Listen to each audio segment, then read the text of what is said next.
बसून बसून माझे वजन वाढत गेले आणि गळून गळून केस टक्कल पडत गेले. की टकलेपणाचे आणि लठ्ठपणाचे दुःख काय कमी होते का? की टकलेपणाचे आणि लठ्ठपणाचे दुःख काय कमी होते का? म्हणून माझ्या वाट्याला अजून एक दुःख आले आणि कालच समजले मला कोंबाचे मुळव्याध झाले.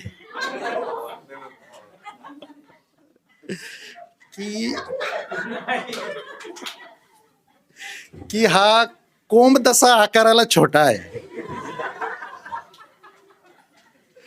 की हा कोंब तसा आकाराला छोटा आहे, फक्त नको तिथं आलाय म्हणून तोटा आहे.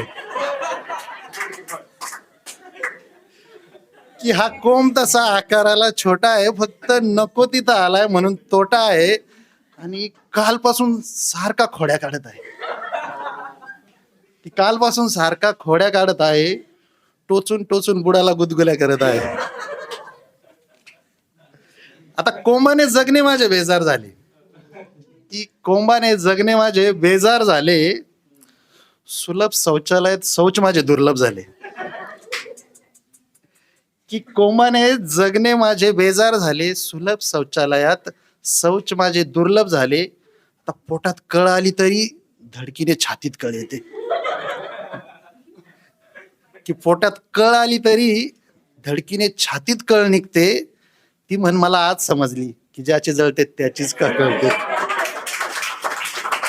मला ती म्हण आज कळाली की ज्याची जळते त्यालाच का कळते.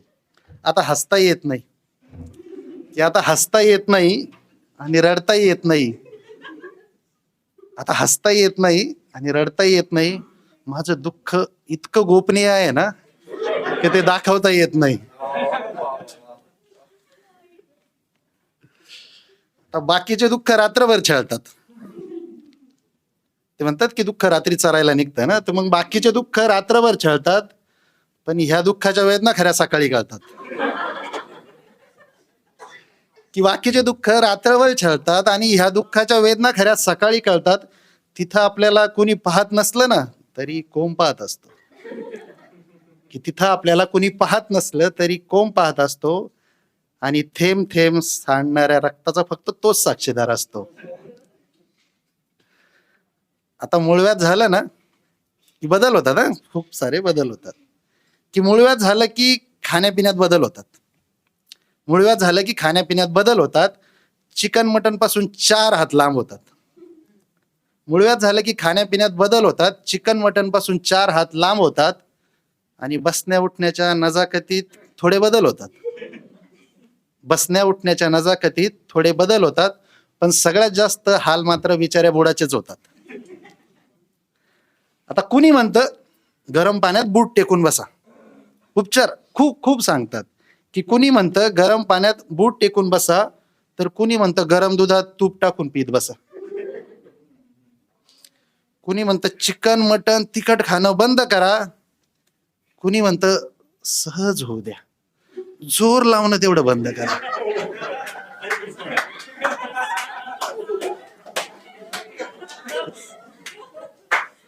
हे खरं आहे. ज्यांना झालंय त्यांनी विचारा, तुम्हाला हेच सांगणार सगळे. की कुणी म्हणतं गरम पाण्यात बूट टेकून बसा, तर कुणी म्हणतं गरम दुधात तूप टाकून पीत बसा. कुणी म्हणतं सहज होऊ द्या, जोर लावणं बंद करा. मित्रांनो, आता हसताय ना तुम्ही.